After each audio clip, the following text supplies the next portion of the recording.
The observation deck of the Meridian hummed with its usual symphony of recycled air and distant machinery. Ariel pressed her palm against the reinforced viewport, watching the swirling nebula outside paint the darkness in shades of violet and gold. 3 months into deep space reconnaissance, and she still wasn't used to the silence. The scratching sound made her freeze. It came from the airlock door, soft, deliberate, almost rhythmic. Ariel's hand instinctively moved to the plasma cutter on her belt. The Meridian was alone out here, weeks away from the nearest human settlement. Nothing should be scratching at her door. "Aragorn," she whispered into her comm unit. "You hearing this?" Static crackled before his voice came through. "The scratching? Yeah, I'm picking it up on sensors too. Whatever it is, it's small, maybe half a meter tall." Ariel's fingers tightened around the cutter's grip. "Life signs?" "Affirmative. Carbon-based, warm-blooded, elevated heart rate, probably more scared than we are." She moved toward the airlock control panel, her combat training warring with scientific curiosity. The scratching continued, now accompanied by a soft chirping sound. Not aggressive, almost tentative. "I'm going to open the inner door," she said. "Wait for me. I'm 2 corridors away." Aragorn's footsteps echoed through the comm, but the scratching had changed. It came in patterns now.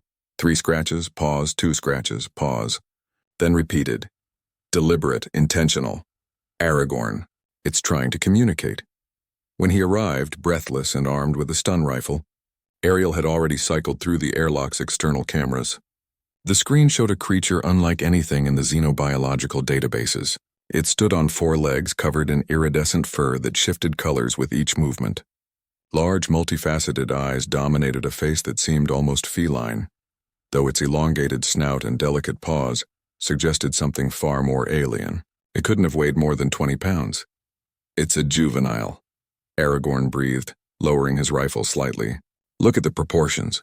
Those eyes, the unsteady stance." The creature scratched again, 3 times, 2 times, pause. Then it did something extraordinary. It lifted one small paw and tapped it against the door with the same rhythm. "Knock, knock, knock, pause, knock, knock, holy hell," Ariel whispered. "It's mimicking knocking. It's trying to learn how to ask for entry." Aragorn ran a full atmospheric scan. No biohazards detected. "But Ariel, we have no idea what species this is, where it came from." "Look at it." She pointed to the screen. The cub had sat down, its tail curled around its legs, still tapping that same patient rhythm. "It's alone out here, just like we are." They sealed their helmets and opened the inner airlock door slowly. The cub didn't rush in. Instead, it took one careful step, then another, its eyes fixed on them with an intelligence that made Ariel's breath catch. When it reached the threshold, it stopped and tapped the floor with its paw. Knock, knock, knock. "Permission to enter," Aragorn said softly. "It's asking permission." Ariel knelt down slowly, extending her gloved hand palm up. The cub approached, sniffed cautiously, then pressed its small paw against her palm. The gesture was unmistakable. A handshake learned from observation of human customs it couldn't possibly have witnessed firsthand, unless someone had taught it.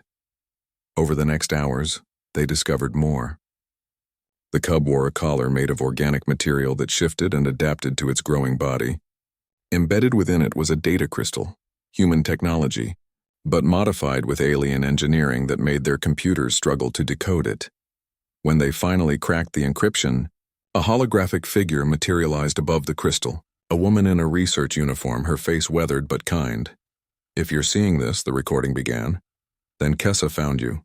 Her species are called the Veil, shapeshifters, empaths, natural mimics. They're also nearly extinct.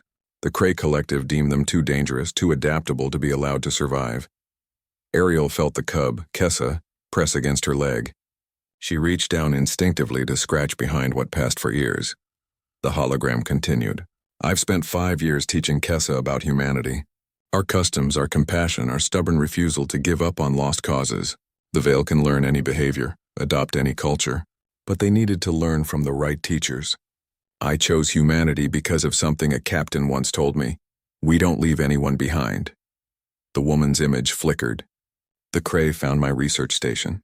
I'm sending Kessa away in an escape pod programmed to seek out human ships. She knows how to knock. She knows how to ask for help.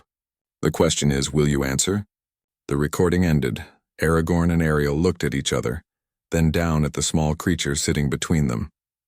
Kessa's fur had shifted to match the soft blue-gray of the ship's interior. Her eyes reflected their faces back at them, intelligent and trusting. "Command is going to lose their minds," Aragorn said. "Probably." Ariel smiled, but that researcher was right. "We don't leave anyone behind." She knelt again, meeting Kessa's multifaceted gaze. "Welcome aboard the Meridian, little one. You knocked and we answered." Kessa chirped, a sound that was learning to become words, and carefully lifted her paw to tap Ariel's helmet. Knock, knock, knock. Not asking for entry this time, saying thank you. As the Meridian adjusted course toward the nearest Federation outpost, Ariel watched Kessa explore her new home with careful, curious steps. The cub paused at each doorway, tapping politely before entering.